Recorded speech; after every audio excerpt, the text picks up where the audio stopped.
37 through 44, because he saw this Roman Empire will rule until Christ's kingdom comes and destroys it.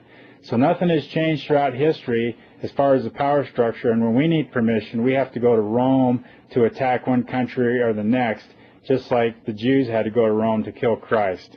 Nothing has changed, just like Daniel says. And in the article it goes on to it says, Rome hides behind the cloth of the church and has always killed the Jews and uses them as bait.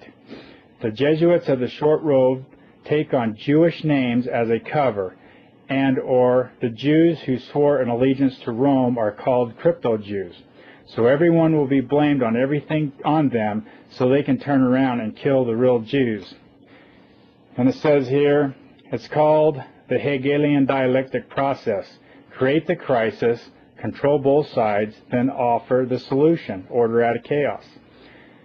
Rome is hiding behind the synagogue church in disguise, and their goal is to round up all the real Jews and blame them for everything and kill them all, so the Lord will have none of his people to come home to.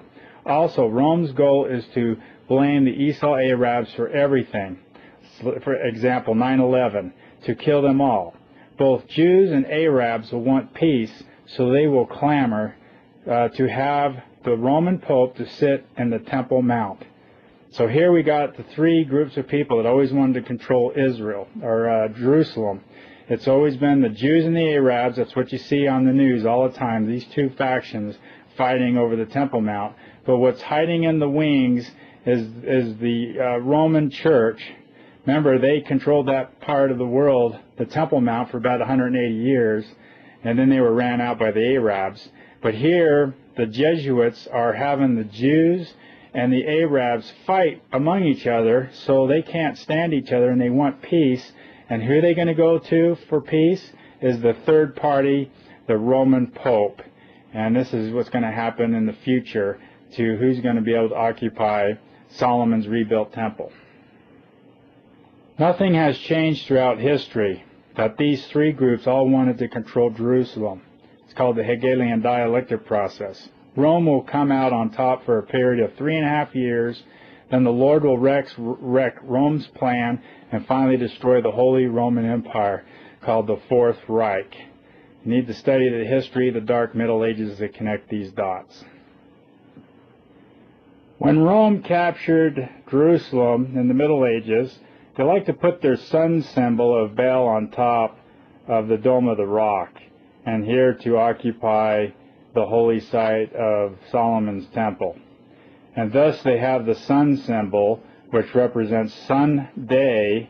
And when Islam, the Arabs, kicked out the Catholic control of the Temple Mount, they put up their insignia. It's the representation of the moon. Thus we have Moon Day, Monday, Moon Day. So we have Sunday with the cross, Sunday, and then we have Moon Day. And so it's a battle over the Baal worship of Monday, Tuesday. They're all representation of the different pagan astrology planets, and that every day of the week. It all goes back to Babylon. Okay, 4 things are going to come out of World War III. These four kingdoms will be destroyed. First kingdom is going to be USA and America. They're going to be one entity destroyed. And then you got the Middle East, and Arabs is on the hit list of destruction. Then the Temple Mount is going to be destroyed, and the true followers of Israel will go into the Petras, like they did in the Old Testament, to flee from the wickedness. And then you also, the Vatican is going to be destroyed. Now, the people of the world will feel badly for the Vatican is completely destroyed, and so the world will also clamor that the Vatican's purpose is to move to Jerusalem, the New Jerusalem, and rebuild Solomon's temple. And then so the Pope is going to have the Arabs and Israel fight, and then out of this Hegelian dialectic will come the Vatican third party, which these two will clamor to sit in the rebuilt Solomon's temple. And here we're going to have the New World Order. It's going to be the headquarters. The New Jerusalem is going to be the headquarters of the New World Order, the Jesuit New World Order. I thought this was a good cartoon out of the newspaper, September 25th, 2006. Let me quote an ancient text too, "Judge not that ye be not judged." And this is Pope Benedict here over the critical comments of Islam, because they want to start this war on religions, World War III. And it's interesting, this cartoonist had the Spanish Inquisition, and he has his eyes closed, the Pope, and then it has the Holocaust in action, and here you have the Pope's ears being closed off, and then you have the pedophilia silence, and here you have what's going on in the church with his mouth covered. And here you see the atrocities throughout the ages as a continuation of what's going on now. And this was in the Daily Herald, Monday, September 25th, 2006. This is kind of a funny cartoon because 99% of the people are like these people right here. And this guy is warning the end is being completely ignored. Here's another cartoon. Here's the Pope adding gasoline to Islam bigotry. And it's funny, you know, adding fuel. And so you can see here he is at the Bell Cross, and he's adding gasoline. And here we have cartoons telling us what's going on. I'm going to take you through this book I picked up called Washington from the Air. Let's take a look at Washington, D.C. This is out of White Star Publishers. It's one of the first pictures they have on in their book. This is the obelisk called Washington Monument. This is a symbol of Babylon, or Nimrod. That's why it has the rod, Nimrod. It's the male phallus. This is a symbol of Baal, the sun god.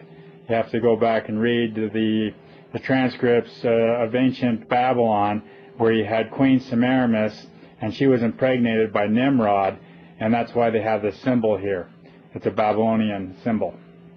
How Christian is this? This is going across the bridges into Washington, D.C. Here they have the Greek idols here, all in nude. How would you like to have your children in that see this as they're entering into Washington, D.C.? Obviously, Satan likes to incorporate each one of the kingdoms into the Greek kingdom into the Roman Empire kingdom, and so they incorporate all these old New World Order kingdoms into the next New World Order kingdom up. That's why you have all these symbolisms of paganism and nudity and Easter with fertility, with the eggs and the rabbits, and everything like that. What kind of message is this sending to your children? And here on page 24, it says, white temples of Greek and Roman. Where is the temple of God? It's always these pagan religious temples that they build there in Washington, D.C. This is a symbol. This is the Washington Capitol right here. This is a drawing in 1874. And look at here. Here's the Bohemian owl. There's the eyes. There's the body of the owl, and he's standing on top of the pyramid roads, which we'll show you another picture of. But there's the White House and the body of the owl of Bohemian. Here's a photograph on page 43, and here you see the Bohemian owl. There's the eyes, there's the Capitol, there's the body, and there's the pyramid road that this Bohemian owl is standing on. This picture was taken in 1939 picture, and there's the White House and the Bohemian owl and the pyramid road. Here in the book, page 76, here you see the emblems of the naked man and woman on the horseback crossing the bridge into Washington. And over here, look